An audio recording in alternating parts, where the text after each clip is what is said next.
Hi, I'm Dr. Boyce Watkins from Your Black World, and I wanted to give a belated happy 90th birthday to the man I consider to be the greatest leader in American history, Mr. Malcolm X. Malcolm had his birthday yesterday, and I was very excited. We ran a lot of different articles about Malcolm. The bloggers on our team did. We talked about Malcolm. Deshaun Farad, one of our journalists with Your Black World, actually went and covered the annual pilgrimage that a lot of people take to Malcolm's gravesite every year, and I love all of that because I think that Malcolm is a person that deserves so much more respect than what we've given him up until this point. But he's been with us for 90 years in spirit. He's going to be with us for another 9,000 years, and it's up to us to continue to build and strengthen his legacy. Now, one of the things I was a little bit surprised by and a little bit confused by is how in this year where there's been so much racial turmoil, and where there's been so many turning points in America's race relations history, that there wasn't a greater effort amongst many media outlets, particularly black media outlets or outlets that connect to black people, to talk about Malcolm. I mean, I went to the Griot. I was thinking the Griot would probably write something about Malcolm. I saw nothing, but I saw some other stories about Nicki Minaj and Beyonce, stuff like that. It's not hating on the Griot, but I'm actually a little bit surprised they would do this. I went to Black Voices. I didn't see anything there. And I did see something on News One. I saw something on The Root. Kirsten West Savali wrote an interesting article about it, and so I just kind of felt a little bit hurt that Malcolm is probably the leader who, one of the leaders who showed the greatest love of almost any black leader we can think of toward his people, but yet he's the one that gets neglected the most. He's the one that we're afraid of.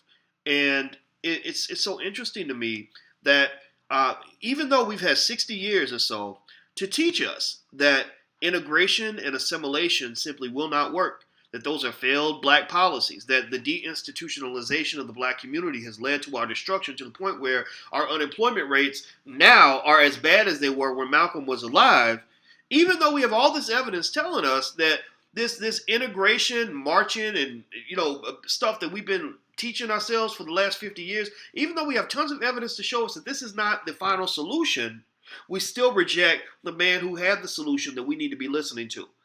Malcolm had a message that was very consistent when it came to the importance of building black institutions, and this is true. You cannot support an entire community of 40 million people with assimilation and integration.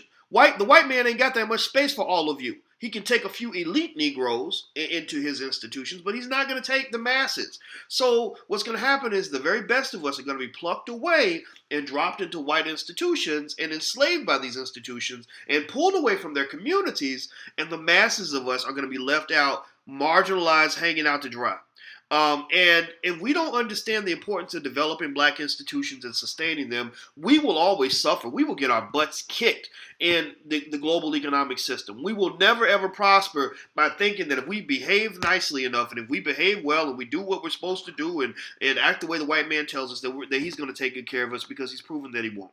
Doesn't mean white people hate you. It doesn't mean all of them are bad people, but it does mean that systematic racism is very, very real.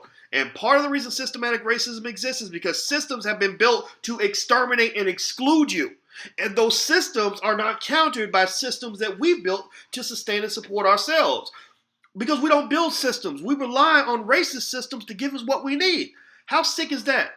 That's a mental illness. That is just rampant stupidity. So we are as dumb as you can be due to the fact that we don't listen to Malcolm, who warned us a long time ago that if you don't build your own businesses, you're always going to be sitting out in front of the white man's business, holding a picket sign, begging him for a job. As long as you are begging, no one will ever respect you. As long as you don't know how to build something of your own, no one's ever going to give you opportunities. You have to take opportunities. You have to be willing to compete. Malcolm told us these things. We didn't listen to that. Malcolm told us we should educate our own children. Every piece of data imaginable shows that these racist school systems, part of this structural racism that I'm talking about, due to the deinstitutionalization of black America, as opposed to the rampant institutionalization of white America, racist white America, which is designed to oppress us. Malcolm told us a long time ago, if you're letting your oppressors educate your children will always either be uneducated or severely miseducated. So what do we have? We have either black kids that ain't learning, getting to the 12th grade, can't even read, or they go to Harvard and they become so white they don't even know who they are anymore. They become so Eurocentric that they have no appreciation for Africa. I talked to a young lady who graduated from an Ivy League school, who had African blood. Her daddy was from West Africa. She said, I have no interest in going to Africa. I don't even want to see anything in Africa. I just want to go to Europe because my boyfriend lives in Europe. And she also but it was funny because she had very strong convictions when it came to some of the feminist values that she had been taught at these Ivy League schools. She was very, very in tune with what Europeans believe. She believed strongly in things like protecting the environment and you know and the feminist issues and things like that. But when it came to Africa, she had nothing to say, no interest, no connection, no desire whatsoever. Her whole perception of Africa had been so thwarted, so destroyed that she had no interest in ever visiting that continent at any point in her life. And so the thing is that Malcolm was a person who gave us a message that the white man does not want you to hear. It's very simple. The message was love yourself. Love yourself, love your people. There's nothing about loving yourself that means you have to hate somebody else. But because we live in a country that is so hell-bent on controlling your mind, they understand that the first step toward realizing that you have been abused is loving yourself enough to reject the abuse. You understand? So all this stuff that's going on in the country, all this backdrop with Baltimore, Ferguson, New York, people really standing up. People are getting nervous about that because they're saying, "Oh my goodness, these people are actually starting to realize what we're doing to them, and they're realizing that it's wrong, and they're going to stop allowing this to happen to them." This is something Malcolm predicted many, many years ago. If you listen to Malcolm's speeches, go on the internet, go on YouTube, and check out some of Malcolm's speeches. Malcolm talks about things happening in the 1960s that were deeply consistent with what you're seeing right now. He talked about black people rising up. He talked about black people being shot by the police. He talked about economic inequality and black unemployment. He talked about mass incarceration. He talked about all of that. And he did it in a way that was so prophetic and so beautiful that you could take that speech and apply it right now today. So here's what I think. We need to stop allowing white people to tell us who our heroes should be. Malcolm X Day, as far as I'm concerned, that is a national holiday. If you want to take off from work, I think you should. That is also definitely a day where you shouldn't buy from any businesses other than businesses in your own community. People somehow convince us that that's racist to only support our own businesses. But guess what? The other day I had a conversation with a friend of mine who was I think she's from Iran. She said, here's how my family gets ahead. We don't buy from anybody else. When I came to the U.S., she's Indian, I'm sorry. She said, when I came to the U.S., we bought from only other Indians. She said, we went to Indian grocery stores. If you wanted a barber, you went to an Indian barber. If you wanted somebody to do your lawn, you went to an Indian for that. If you need somebody to do your taxes, to represent you in the court of law, you found an Indian for all of that. And if you did not do that, you were shunned. Same thing with Jews, Asians, all the other ethnic groups understand the importance of cooperative economics, except for black people, because we are so caught up in being the white man's assistant and his political whore that we don't even love ourselves enough to support each other.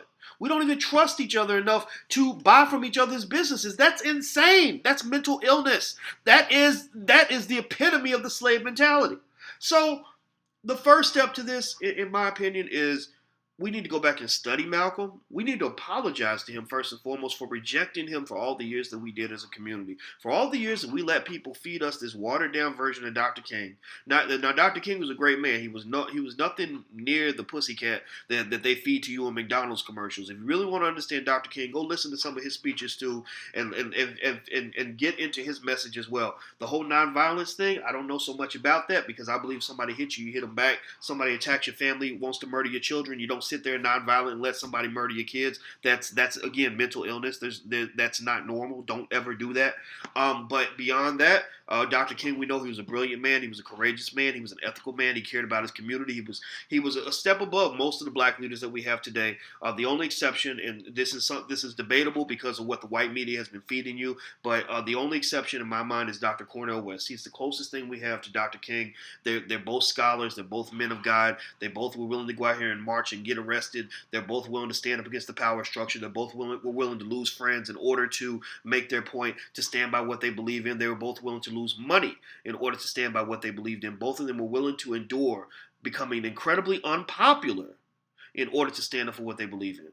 If you don't believe me, just look at how unpopular Dr. Cornel West is. Look at where Dr. King was right before he died. He was very unpopular. Most whites didn't like him, and a lot of black people didn't like him either. So he was probably less popular than Cornel West is right now. That's just a fact. So my point here is this, and this is not about Cornel West. This is more so about Malcolm. That was a little bit of a tangent. I apologize for that, but I got to run because I have a meeting right now. But I just want to say to you, Malcolm X needs to be exalted by all of us. We need to make sure that he's represented fully. We need to talk about him as much on his birthday as we talk about Dr. King on his birthday and George Washington and all these other people that we celebrate. We need to make sure that this man's ideas, that his message, that his spirit is kept alive and is going to be kept alive by us. So don't you ever, ever let the white man tell you who your heroes are supposed to be. This is no disrespect to the white man. He's got his own heroes. God bless him. But his heroes are not always your heroes, because some of his heroes own slaves. So if you're dumb enough to go worship some heroes that own slaves, then you should at least be smart enough to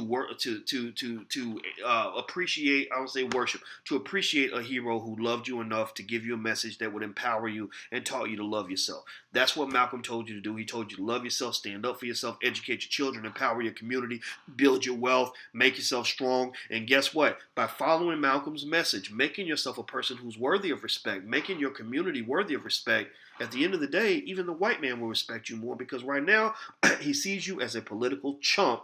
Because, and Malcolm talked about this too. He talked about us being political chumps. He sees us as chumps because we're sitting around spending so much time begging that we don't spend any time building. And that's absolutely incredibly problematic. And once again, another type of mental illness that's been hanging over our heads since slavery. We have to get rid of it. Next year, May 19th, it's going to be on next year.